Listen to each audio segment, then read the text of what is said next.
we are back at a new AMC theater because we are going to see a special screening of He-Man. Yes, as promised in my short, I wasn't about to see this movie without my wife. So there happened to be an AMC theater on Long Island doing an early fan screening, and we just figured we'd broaden our horizons, right? Yes, and I'm excited to see the Battle Cat. Yes. I used to watch the cartoons and played with the action figures. Yeah, I was allowed to play with the action figures. They beat up a lot of G.I. Joes, though the Care Bear stare, still most powerful thing out of all of my toys, just saying. Oh my goodness. But anyway, we will see how this movie stacks up, maybe. I am interested to see how it does, because I grew up on the cartoons. I've seen the Dolph Lundgren movie. What's that eyebrow for?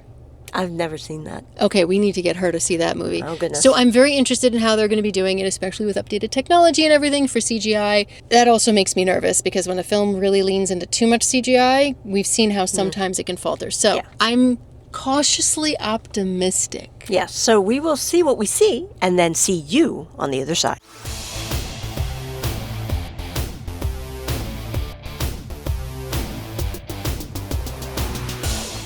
And welcome back to the channel where fandom is ageless. I'm Sheila, she's Kimberly, and we just got to see He-Man! Oh wait, no. I think it's called Masters of the Universe. And we got this cool little poster. Yes, you got a nice little poster. Yay! And guess what? What?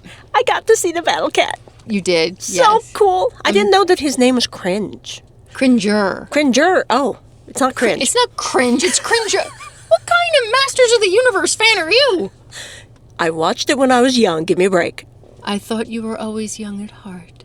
That too, but still. I am sorry they did not have the Battle Cat popcorn bucket. No, they didn't. But you know what? You said that you were going to get me like a little toy thingy. A little toy figurine. Yes. So? Yes, I will find toy. Yes, going right into the positives. Yes. I have to say the music. I'm sorry, I know that this is like a whole movie and everything else, but the music struck me right away. Yes. It does a lot of the heavy lifting. It immediately hits the nostalgic keys. Yes. Perfect. The theme. Yes. Oh. And when I heard The Cure, I was like, oh my God, they're playing The Cure. This is so cool. And it was perfect for the scene too. I was like, yes. Wait, even better? Snap. I've got the power. I think the song is called just The Power. But it was just, it was done so well to use that song, which leads to me, the next thing would be that campiness aspect. Yes, it was actually really funny in spots, but I'm going to put an asterisk in that. I'm going to be the really? pin. Yes, a pin in that. You're putting a pin in it? I am putting a pin in that because we're coming back to it. Okay, well, can I continue on the campiness? Yes, because yes. I actually have to admit, Jared Leto as Skeletor, the fact that he put on all those prosthetics and everything is absolutely mind-blowing. Because that must have been very uncomfortable and very time-consuming to get all set up. Yeah. But he literally leans into it and has fun with it. And again, some of the campiness, I mean, this is really an 80s movie, okay? It felt very 80s. So to go with it, to lean into it and not take it too seriously and have fun with it, he reminded me so much of that like psychopath that you see in those interviews of serial killers where they are like laughing at themselves, but they're also terrifying when they do that. It was a perfect balance. Yeah, well, I mean, with a movie like this, you kind of have to be campy. But you don't. They could have gone super serious if they really wanted to, and they don't. And well, that's why it works. Yes, that's why that works for me. So, aside from Skeletor... Really? Yes. I think the actor who plays Adam, He-Man, was actually really perfectly cast for this. Hold on, I have the IMDb page. Nicholas Galitzine? Yes. I apologize if I say that incorrectly. And then Idris Elba. Oh my goodness, I did not expect him in this film. Again, like, not really paying attention to who's in the film. I'd like to be surprised. Well, you've also been very busy, so you haven't been able to see all the trailers and That's everything true. like I have. That's true. I think Idris Elba was well cast. I think he had a little bit more depth to the character. But Nicholas really, to me, I think embodied that He-Man element I remember from the cartoons with the quirky, dorky side, but also like the He-Man side. It was just, I liked how he managed to do that. But really funny is I remember him from The Sheep Detectives, which was... I have not seen that movie, so I don't know. He's in there. He's funny. He's good. In the roles that I've seen him in, he doesn't take himself too seriously, but he also can have a sensitive moment and an emotional moment. So I think the casting was very good for those roles. Yeah. I also do like the special effects in this film. You're putting a pin in it. I'm putting a pin in that one. Okay. I'm putting a pin in that one. I'm just saying that the way they did that, right? Especially the scenes where you have a lot of the flying. I thought that was really well done. Castle Grayskull looks really good. Yes. Yes. I have to admit that. So cool. So, do we have any other positives? Adam works in HR. So? You work in HR. And? Are you from another planet and really She-Ra? Moving right along to the negatives. Anyway, for me, it felt very long. Like it took a while to actually get going. And it was, at certain points I was like, okay, come on. We this is an action flick. Let's go. Let's go. It took a while to settle into a rhythm. And it felt very disjointed in spots. And I'm looking at my phone at the IMDb page, and there's a lot of writers here. And I'm curious if that affected the script. There'll be a scene where there's a joke or there's a comment, and then it's never heard from again. So I'm wondering if that was just like a hanging thread that was from, say, the revision 1, that then another writer came in and they didn't finish it, or they didn't, get the emotional impact. Maybe that's why in certain scenes where there are emotional impacts, that they then lean into camp right after so that emotional scene doesn't breathe. Yeah. So there were moments when you were like, what? Yeah.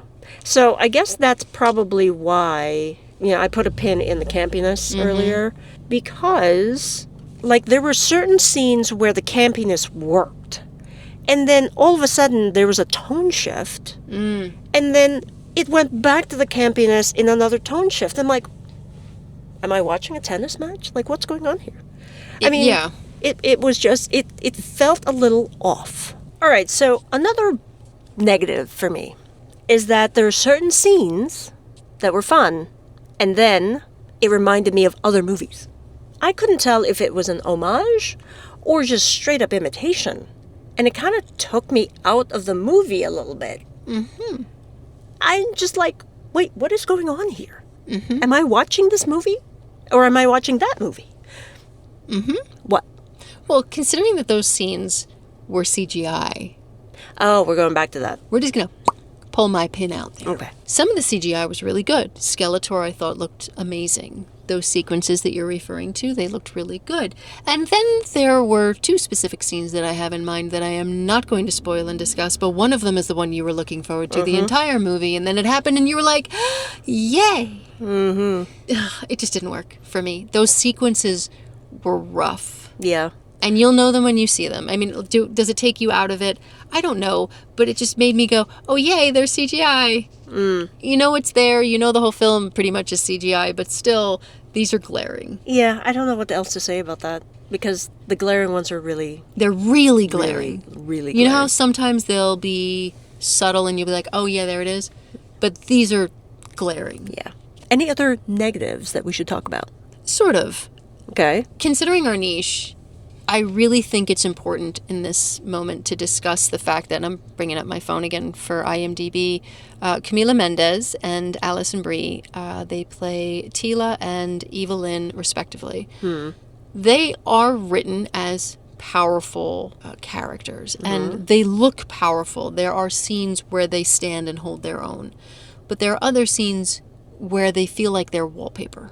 Okay. And I think considering the length of this film, there could have been more for them to do but stand there and become wallpaper. Yeah, I was actually rather annoyed that in a lot of the fight scenes, they were just standing the sidelines watching. And I'm like, wait, we're watching the film. You should be out there doing something. Yeah, it's kind of like they bought tickets to a football game and were standing in the stadium just going, oh, dude, you just got tackled. I'm like, oh, come on. Yeah. I think, again, considering the length of the film, there could have been something more, but that also could be the disjointed and the so many writers and all of that other stuff. I don't know. Right. But I am going to do a quick spoiler section here. So if you don't want to be spoiled, please skip to the next chapter in 3, 2, 1. Okay, so as somebody who watched the cartoons growing up, Orko was like everything. He would, if I remember correctly, he would come at the end of the episodes and he would tell you like, oh, this is the moral of the story and this is what you learned. And if I remember correctly, that's what he did. And in the after credit scene, that's what he does. You know what's funny is that I don't ever remember seeing him. I thought you watched the cartoons. I did, but maybe I just skipped it because I do not remember this character at all. So you didn't learn the moral of the episode? No, maybe I was just like, nope, no lesson to learn. Let's go. You work in HR. Yeah, so. Oh my God. Okay. Then there's the other credit scene where, and this warms my heart, She-Ra is there. Mm-hmm. Which yes. I'm very excited for the sequel now. And then finally, and this is a sort of negative, but I didn't really want to like discuss it in the negatives because I guess it could be spoilery. But how many times did Adam drop the sword where Skeletor could just pick it up and he doesn't? Yes, I noticed that so many times. I'm like, pick up the sword, pick up the sword. He's going to get it. Skeletor's going to get it. And Skeletor never did. So I'm like, oh, well, I guess it didn't matter. And we need to make it clear at this point in the film, it is not clear to the audience that the power is within Adam. Yeah. Everybody is going after the sword of power because that's where the power is.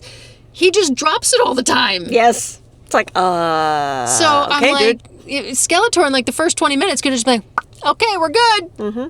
Yeah. So, anyway, any other spoiler things there, or are we good? No, we are good. We are going to go right into the rating. Are you ready? Yes, I am. Okay, on the count of 3. 1, 2, 3. Stream it. Worthy. Wow, you said stream it. I did. Wow. I did. And you're more of a fan of it than I was. I know. Why? It was way too long. Maybe if it was tighter, I felt like really antsy in the theater. I was antsy. I will give you that. I did, shift around a bit. And yes, it takes a while to get started. The reason I think it's theater worthy is because those battle sequences that work with the CGI are so vast and so immersive. I think seeing it on streaming doesn't do it justice. Well, unless you have a really big TV and you have Dolby Surround. That's what the theater has. I would have been fine watching it at home. That, I think, is the most disappointing thing for me because I really was looking forward to seeing this in the theater. And for me, between the music and those battle sequences that work, that's what makes it theater worthy. Now, if we're discussing if it's like on the high end of theater worthy or like barely getting into theater worthy, the action sequences on the big screen are what gets it into theater worthy. The story doesn't, and everything else there doesn't. So I'm saying that without the theater and a big screen and a Dolby Atmos sound, it doesn't feel the same. My chair was shaking. Maybe that was just me wiggling. You were shifting. I was shifting a lot. I really was. But I don't think you could make my whole chair vibrate. But that's going to do it for us. Do you plan on seeing Masters of the Universe? Have you seen the cartoons growing up? Let us know in the comments below. And don't forget, if you like content like this, to please subscribe because we're trying to hit 1,000 subscribers. And we would love it if you join us on our journey on YouTube. Yes. And until next time, stay safe, be kind, and remember, you have the power, and I have the battle cat. No, not yet. I will have the battle cat. Because I have the credit card. Yes. And I'm afraid of her because she's She-Ra.